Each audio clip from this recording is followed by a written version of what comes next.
Hello friends, welcome back to my channel. Friends, जैसा कि आप जानते हैं कि हम आपको सिंथेसिस का एक्सरसाइज करा रहे हैं और जिसमें हमने आपको सिंपल सेंटेंस का एक वीडियो आपको दिया था। और आज हम देखने वाले हैं फ्रेंड्स कि आप कॉम्प्लेक्स सेंटेंस को कैसे कंबाइन कर सकते हैं। दो या दो से अधिक सिंपल सेंटेंसेस को एक कॉम्प्लेक्स सेंटेंस में कैसे कंबाइन कर सकते हैं। फ्रेंड्स, जैसा कि आपको पता होगा कि कॉम्प्लेक्स में 3 रूल होते हैं, नाउन क्लॉज, एडजेक्टिव क्लॉज और एडवर्ब क्लॉज का यूज़ करके। तो सबसे पहले फ्रेंड्स हमने यहाँ पे कुछ नाउन क्लॉज के एग्जाम्पल लिए हैं। इसको पहले हम सॉल्व करके देख लेते हैं कि हम नाउन क्लॉज का यूज़ करके दो या दो से अधिक सिंपल सेंटेंसेस को एक कॉम्प्लेक्स सेंटेंस में कैसे कंबाइन कर सकते हैं। और फ्रेंड्स, जैसा कि हमने पहले भी आपको बताया है कि सेंटेंसेस को कंबाइन करने का बेस्ट तरीका क्या है कि आप सबसे पहले उसको हिंदी में कंबाइन कर लीजिए। और नाउन क्लॉज की जहाँ तक बात है, नाउन क्लॉज को पता लगाने के लिए आप क्या करते हैं, क्या लगा के क्वेश्चन करेंगे। जब आप व्हाट लगा के क्वेश्चन करेंगे तो आपको पूरा नाउन क्लॉज मिल जाता है। तो देखिए, ये हमारा पहला एग्जांपल है कि she will get good marks, यानी कि वह अच्छे मार्क्स प्राप्त करेगी। इट इज़ सर्टेन, यह निश्चित है। वह अच्छे अंक प्राप्त करेगी, यह निश्चित है। तो अब दोनों को अगर आपको कंबाइन करना है तो सबसे पहले आप यहाँ पे क्वेश्चन कर लीजिए कि व्हाट इज़ सर्टेन, क्या निश्चित है। क्या निश्चित है? That she will get good marks, कि वह अच्छे अंक प्राप्त करेगी, निश्चित है। तो देखिए, जब पहला सेंटेंस, जो सेकंड वाला जो सेंटेंस हमारा होगा, वो अगर इट से, दिस से या फिर दैट से स्टार्ट होता है और इसको आपको कॉम्प्लेक्स सेंटेंस में कंबाइन करना हो तो आप क्या करेंगे, यहाँ पे दैट का यूज़ सबसे पहले दैट का यूज़ करके आप पहला जो सेंटेंस है इसको सब्जेक्ट बना देंगे। तो जाएगा that she will get good marks, that she will get good marks. जैसे आपने व्हाट लगा के क्वेश्चन किया, आपको पूरा समझ में आ गया कि किस तरह से आप इसको कंबाइन करेंगे।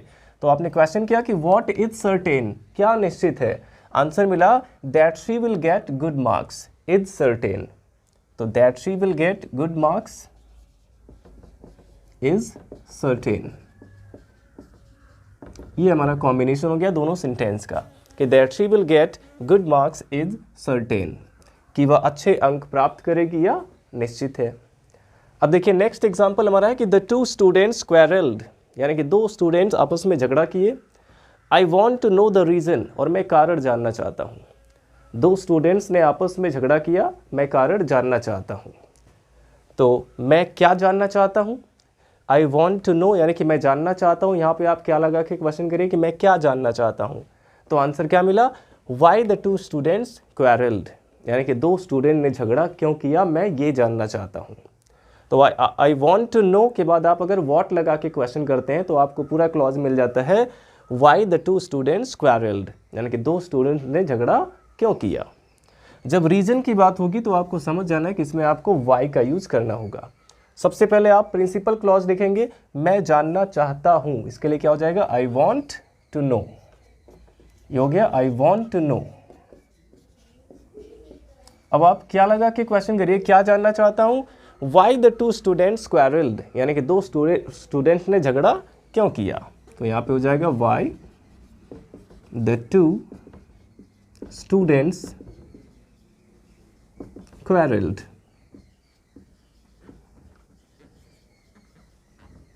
तो इस तरह से हम इसको कंबाइन कर सकते हैं कि I want to know why the two students quarrelled. अब देखिए, नेक्स्ट सेंटेंस हमारा है कि शी मे बी इनोसेंट, वह निर्दोष हो सकती है। आई डू नॉट नो, मैं नहीं जानता। वह निर्दोष हो सकती है, यहाँ पे मे बी का यूज हुआ है, यानी कि संभावना वाली बात हो रही है कि वह निर्दोष हो सकती है। आई डू नॉट नो, मैं नहीं जानता हूँ। तो मैं क्या नहीं जानता हूँ कि क्या वह निर्दोष है। मैं क्या नहीं जानता कि क्या वह निर्दोष है। तो सबसे पहले मैं नहीं जानता हूँ, ये हमारा प्रिंसिपल क्लॉज है। तो आई डू नॉट नो, सबसे पहले आप प्रिंसिपल क्लॉज लिखेंगे, आई डू नॉट नो। अब क्या नहीं जानता हूं, इफ शी इज इनोसेंट, कि क्या वह निर्दोष है। यहां पे देखिए मे बी आया है, बट यहां पे आप इफ का यूज करके और शी के साथ आप इज का यूज कर सकते हैं, क्योंकि इसके पहले वाला क्लॉज प्रेजेंट में है। तो I do not know why if she is, यहां पे इफ का यूज करेंगे, I do not know if she is innocent, कि क्या के लिए आप इफ का यूज करते हैं। अब देखिए फ्रेंड्स, हमारा नेक्स्ट एग्जांपल है कि वेयर डिड ही गो, वह कहाँ गया। नो बडी नोज इट, या कोई नहीं जानता है। वह कहाँ गया, यह कोई नहीं जानता है। तो यहाँ पे फ्रेंड्स आप क्वेश्चन करिए कि कोई क्या नहीं जानता है, तो आंसर क्या मिलेगा कि वह कहाँ गया। कोई क्या नहीं जानता है कि वह कहाँ गया, तो कोई नहीं जानता है, सबसे पहले आप इसको लिखेंगे नोबडी नोज, ये हो जाएगा नोबडी नोज, कोई नहीं जानता है।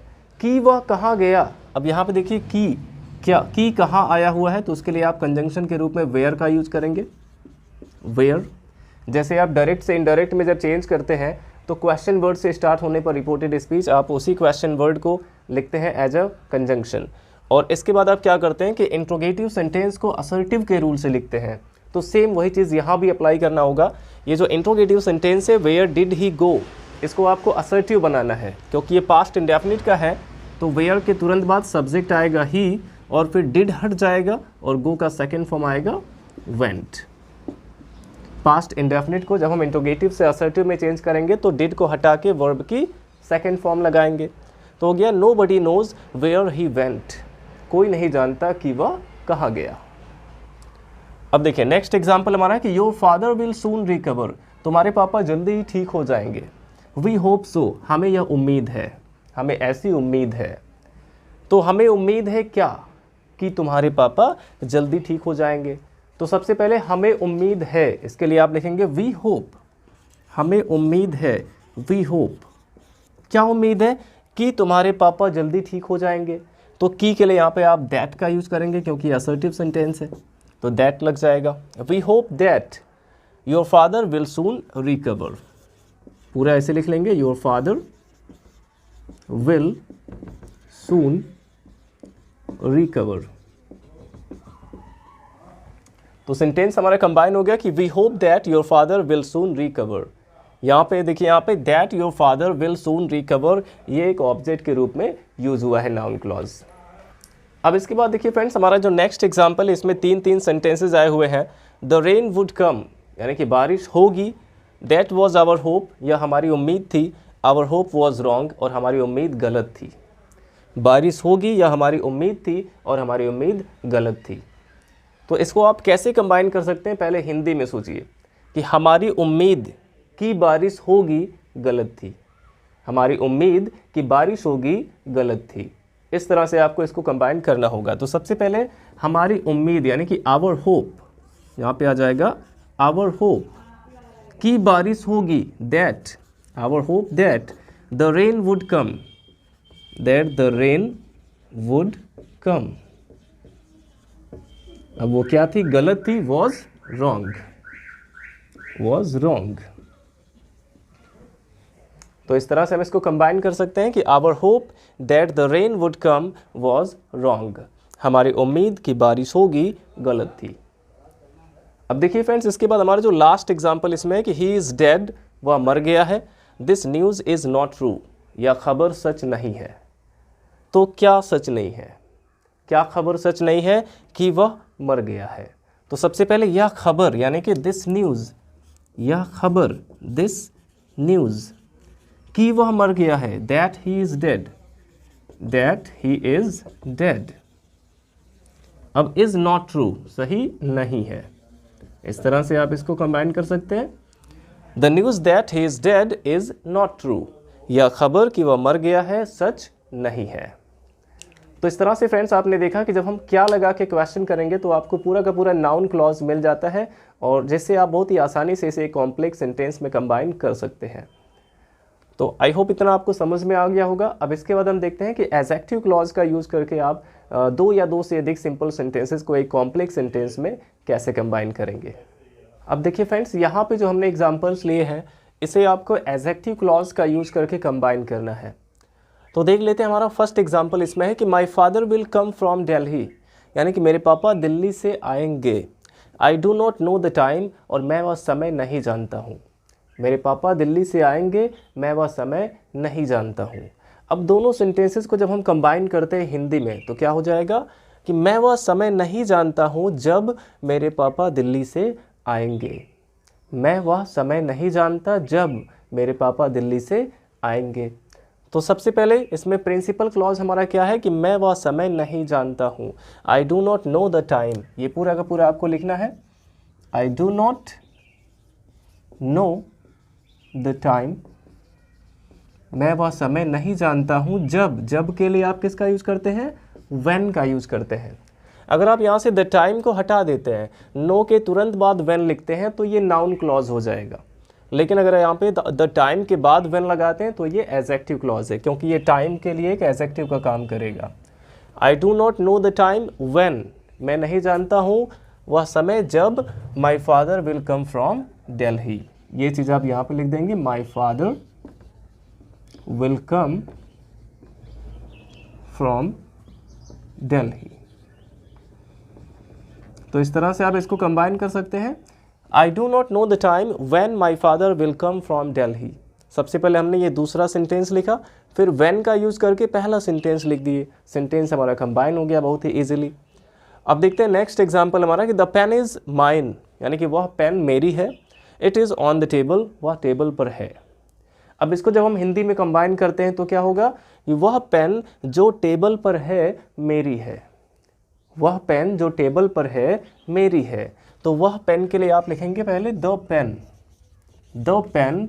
अब जो टेबल पर है, पेन यहाँ पे एक वस्तु है, तो वस्तु रहने पर उसके लिए आप विच का यूज करते हैं जो के लिए, तो यहाँ पे विच हो जाएगा। The pen which is on the table, which is on the table, यानी कि वह कलम जो मेज़ पर है मेरी है। तो आप इज़ माइन को आप वहाँ पे लिख सकते हैं, इज़ माइन। तो सेंटेंस ये कंबाइन हो गया कि the pen which is on the table is mine, वह पेन जो टेबल पर है मेरी है। अब देखिए नेक्स्ट एग्जाम्पल हमारा है कि the boy is standing there, यानी कि लड़का वहाँ खड़ा है। The boy is standing there, लड़का वहाँ खड़ा है। ही इज़ माई ब्रदर, यानी कि वह मेरा भाई है। अब इन दोनों को हिंदी में कंबाइन करिए तो क्या होगा, वह लड़का जो वहाँ खड़ा है मेरा भाई है। तो वह लड़का के लिए सबसे पहले यहाँ पे आप लिख सकते हैं द बॉय, द बॉय, वह लड़का। अब जो वहाँ खड़ा है, लड़के की बात हो रही तो यहाँ पे हु का यूज़ करेंगे, हु इज स्टैंडिंग देयर, जो वहाँ खड़ा है। The boy who is standing there, यानी कि वह लड़का जो वहाँ खड़ा है मेरा भाई है। Is my brother, is my brother.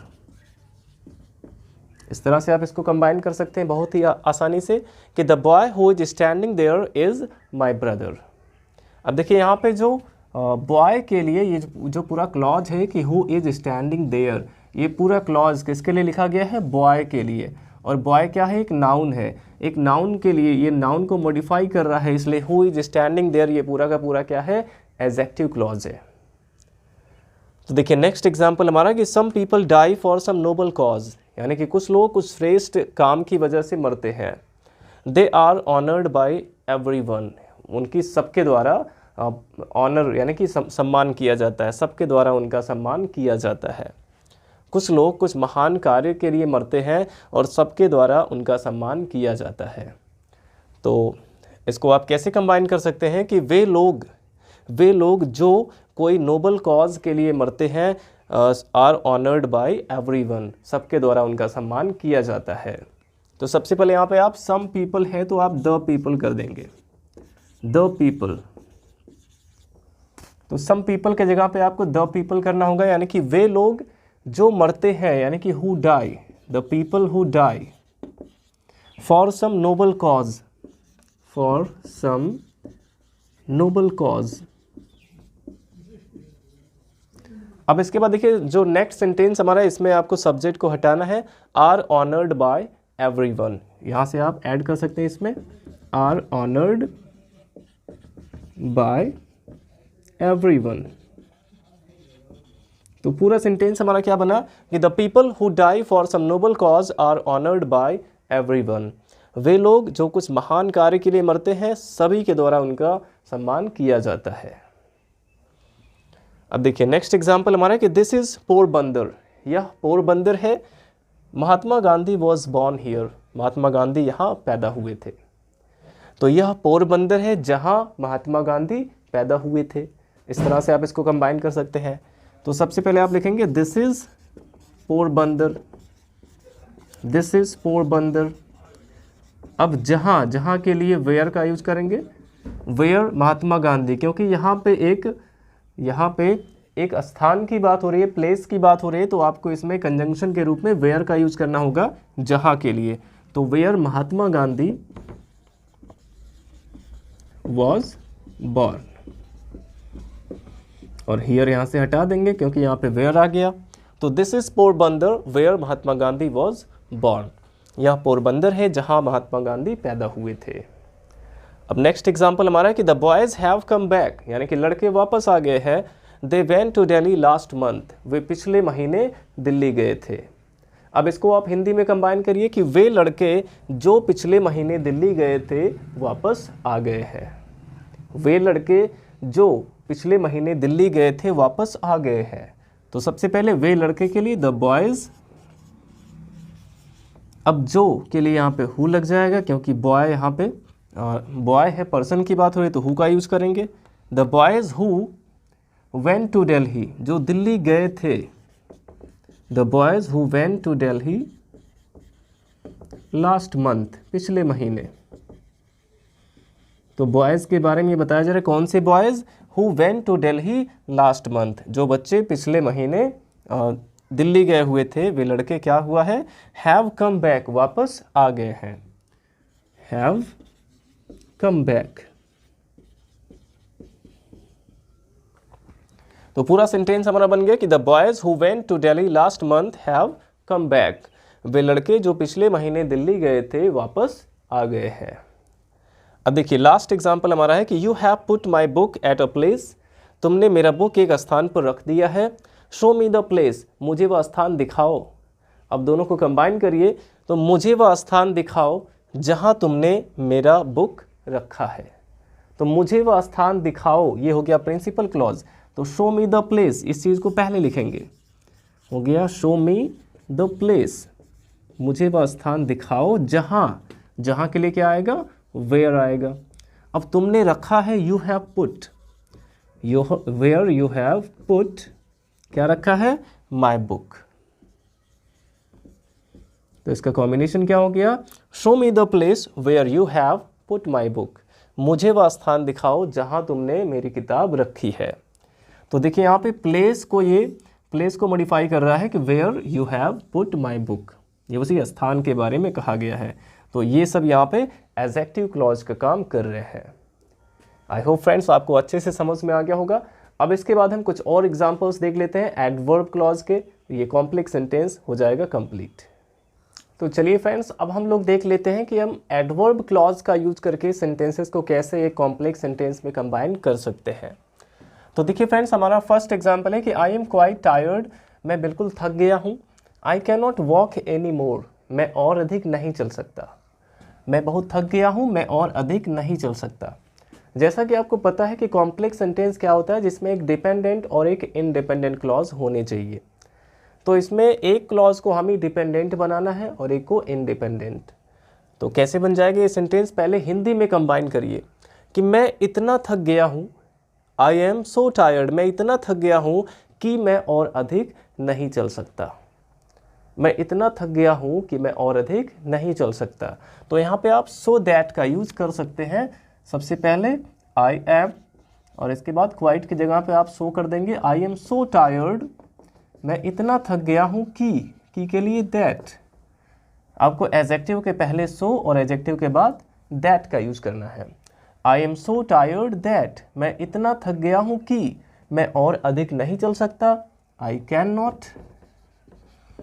Can not walk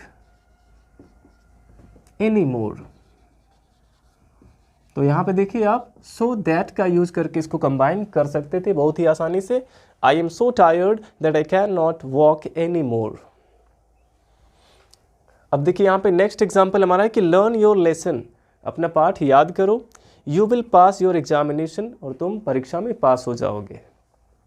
तो यहाँ पे एक शर्त है, तुम पास हो जाओगे, लेकिन शर्त ये है कि तुम्हें अपना पाठ तैयार करना होगा। तो जब शर्त वाली बात होती है तो वहाँ पे आप इफ़ या अनलेस का यूज करते हैं। अगर आप इसमें इफ़ लगा देते हैं, यदि से स्टार्ट करते हैं कि यदि तुम अपना पाठ याद करोगे तो परीक्षा में पास हो जाओगे। तो बन जाएगा सेंटेंस बिल्कुल ऐसे। तो यदि तुम अपना पाठ याद करोगे, यहाँ पे आप इफ़ का यूज़ कर देंगे, और क्योंकि ये इम्पेरेटिव सेंटेंस है जिसमें यू छिपा रहता है तो आप यहाँ पे यू का यूज़ कर सकते हैं। If you learn your lesson, यदि तुम अपना पाठ याद करोगे, you will pass your examination. यहाँ पे कॉमा लगा के आप लिख सकते हैं कि you will pass your examination.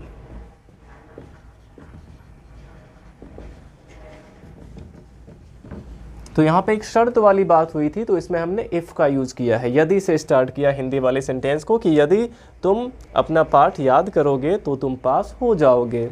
इसमें आप चाहें तो अनलेस का भी यूज़ कर सकते थे, बट उसके लिए आप कैसे बनाते कि unless you learn your lesson you will not pass your examination. जब आप यहाँ पे अनलेस का यूज़ करते तो विल के साथ आपको नॉट लगाना पड़ता, तो बेटर है कि आप यहाँ पे इफ़ का यूज़ कर दीजिए। तो if you learn your lesson you will pass your exam, या फिर आप चाहें तो इफ़ के जगह पे सीधे इन केस लगा सकते थे, in case you learn your lesson you will pass your examination. इस तरह से आप इसको कंबाइन कर सकते थे। अब देखिए नेक्स्ट एग्जाम्पल हमारा है कि he went to a confectionery, यानी कि वह एक हलवाई की दुकान पे गया। He went to a confectionery, वह एक हलवाई की दुकान पे गया। He wanted to buy some sweets, यानी कि वह कुछ मिठाइयाँ ख़रीदना चाहता था। तो यहाँ पे एक रीज़न की बात हुई है कि वह कन्फेक्शनरी क्यों गया, कुछ मिठाइयाँ, क्योंकि वह कुछ मिठाइयाँ ख़रीदना चाहता था। तो क्योंकि यहाँ पे आ गया, तो क्योंकि के लिए आप बिकॉज का यूज़ कर सकते हैं। तो पहले आप ये सेंटेंस लिखेंगे, he went to a confectionery. अब यहाँ पे आप बिकॉज का यूज़ कर दीजिए, because he wanted to buy some sweets, क्योंकि वह कुछ मिठाइयाँ ख़रीदना चाहता था। बिकॉज ही वॉन्टेड, जब भी रीज़न का बोध होगा और कॉम्प्लेक्स बनाना हो तो वहाँ पे आप बिकॉज का यूज कर सकते हैं। He wanted to buy some sweets. तो इस तरह से आप इसको कंबाइन कर सकते हैं कि he went to confectionery because he wanted to buy some sweets. अब देखिए नेक्स्ट एग्जाम्पल है कि ही केम टू मी, वह मेरे पास आया।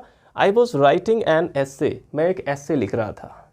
तो यहाँ पे एक टाइम की बात हो रही है कि वह मेरे पास आया जब मैं एक एस्से लिख रहा था, या फिर जब वह मेरे पास आया तो मैं एक एस्से लिख रहा था। तो किसी भी तरह से अगर देखा जाए तो इसमें जब आ रहा है, तो या तो आप व्हेन सबसे पहले लगा सकते हैं कि when he came to me, when he came to me, जब वह मेरे पास आया, कॉमा लगा के I was writing an essay, I was writing an essay. तो इसमें टाइम की बात हो रही थी, इसलिए यहाँ पे व्हेन का यूज़ कर दिया गया। अब देखिए नेक्स्ट एग्जाम्पल है कि ही वर्कड हार्ड, उसने कठिन परिश्रम किया। He wanted to get first division in the exam, और वह परीक्षा में फर्स्ट डिवीज़न प्राप्त करना चाहता था। तो यहाँ पे एक पर्पज़ की बात हो रही है कि एक उद्देश्य की बात हो रही है कि उसने कठिन परिश्रम किस उद्देश्य से किया, ताकि वो परीक्षा में फर्स्ट डिवीज़न प्राप्त कर सके। तो ताकि के लिए आप किसका यूज़ करते हैं, सो दैट का। तो सबसे पहले उसने कठिन परिश्रम किया, ये आप लिखेंगे he worked hard, he worked hard. अब ताकि के लिए आप सो दैट का यूज एक साथ करते हैं, तो यहाँ पे सो दैट हो जाएगा। अब सो दैट के तुरंत बाद आपको फिर से वही सब्जेक्ट लिखना है, यहाँ पे सब्जेक्ट ही है तो फिर से वही सब्जेक्ट लिखेंगे। और आपको याद रखना है फ्रेंड्स कि सो दैट के बाद हमेशा आप मे या माइट का यूज़ करते हैं। अगर सो दैट के पहले वाला क्लॉज प्रेजेंट में है तो सो दैट के बाद वाले क्लॉज में मे का यूज़ करना है, और अगर ये पास्ट में है तो माइट का यूज़ करना है। यहाँ पे देखिए वर्कड आया है सेकंड फॉर्म में, यानी कि पास्ट इंडेफिनिट है, तो आपको यहाँ पे माइट का यूज़ करना होगा। So that he might get first division, gate first division in the exam. तो जब भी एक पर्पज़ का बोध होगा, उद्देश्य का बोध होगा, तो आपको उसमें सो दैट का यूज एक साथ करना है, जिसका मतलब होता है ताकि। तो उसने कठिन परिश्रम किया ताकि वह एग्ज़ाम में फर्स्ट डिवीज़न प्राप्त कर सके। और आपको याद रखना है कि सो दैट के बाद वाले क्लॉज में हमेशा मे या माइट आता है, और ये डिपेंड करता है इसके पहले वाले क्लॉज पर। अगर वो प्रेजेंट में है तो मे का यूज़, और पास्ट में है तो माइट का यूज़ करेंगे। अब देखिए नेक्स्ट एग्जाम्पल है, she is rich, she is not happy. अब यहाँ पे कंट्रास्ट का बोध हो रहा है, वह धनी है, वह खुश नहीं है, वह धनी है, वह खुश नहीं है। तो देखिए जब कंट्रास्ट वाला आपको बताया गया है, सिंपल सेंटेंस में भी कंट्रास्ट का बोध होने पर आपको क्या करना है, उसमें इन स्पाइट ऑफ का यूज करते थे। बट कॉम्प्लेक्स में अगर कंट्रास्ट की बात हो रही है तो आपको उसमें दो या ऑल्दो का यूज करना होगा। कॉम्प्लेक्स सेंटेंस बनाने के लिए कॉन्ट्रास्ट की अगर बात हो रही है तो वहाँ पे आपको दो या ऑल्दो का यूज करना होगा। तो ऑल्दो शी इज़ रिच, आप ऐसे बना सकते हैं, ऑल्दो शी इज़ रिच, यद्यपि वह धनी है, फिर भी yet she is not happy, yet she is not happy. Although के साथ आप येट का यूज़ करते हैं और चाहें तो केवल कॉमा भी लगा सकते हैं। Although she is rich yet she is not happy. तो जब भी आप कंट्रास्ट का बोध होगा, उसे कॉम्प्लेक्स बनाना हो तो उसमें आप दो या ऑल्दो का यूज़ कर सकते हैं। अगर दो का यूज़ करते हैं तो इसमें येट नहीं आता है, केवल कॉमा लगाएंगे कि दो she is rich she is not happy, इस तरह से लिख सकते हैं। अब देखिए फ्रेंड्स, हमारा लास्ट एग्जाम्पल आज के लिए कि Leela is more intelligent, I am less intelligent. अब यहाँ पे कंपैरिजन हो रहा है, तुलना हो रही है कि लीला अधिक बुद्धिमान है, मैं कम बुद्धिमान हूँ। तो यहाँ पे दोनों में से किसी में भी आप दैन का यूज़ करके और केवल अगला सब्जेक्ट लिख दीजिए, सेंटेंस कंबाइन हो जाएगा। लीला इज़ मोर इंटेलिजेंट, लीला अधिक बुद्धिमान है किससे, मुझसे, तो देन आई कर दीजिए। Leela is more intelligent than I, या तो ऐसे बना दीजिए, या फिर I am less intelligent than के बाद अब यहाँ पे लीला कर दीजिए, I am less intelligent than Leela. तो दोनों में से किसी भी तरह से बना सकते हैं। तो अगर ऐसे ही बनाना है तो आप कर सकते हैं कि Leela is more intelligent than I, तो यानी कि लीला मुझसे अधिक बुद्धिमान है। इस तरह से आप इसको कंबाइन कर सकते हैं। तो फ्रेंड्स, आई होप आपको समझ में आ गया होगा कि हम कॉम्प्लेक्स सेंटेंस कैसे कंबाइन करते हैं। तो वीडियो अच्छा लगा हो तो लाइक करिएगा, और अगर आपने हमारे चैनल को सब्सक्राइब नहीं किया है तो सब्सक्राइब कर लीजिए और अपने सभी फ्रेंड्स के साथ शेयर ज़रूर करें। Thanks for watching.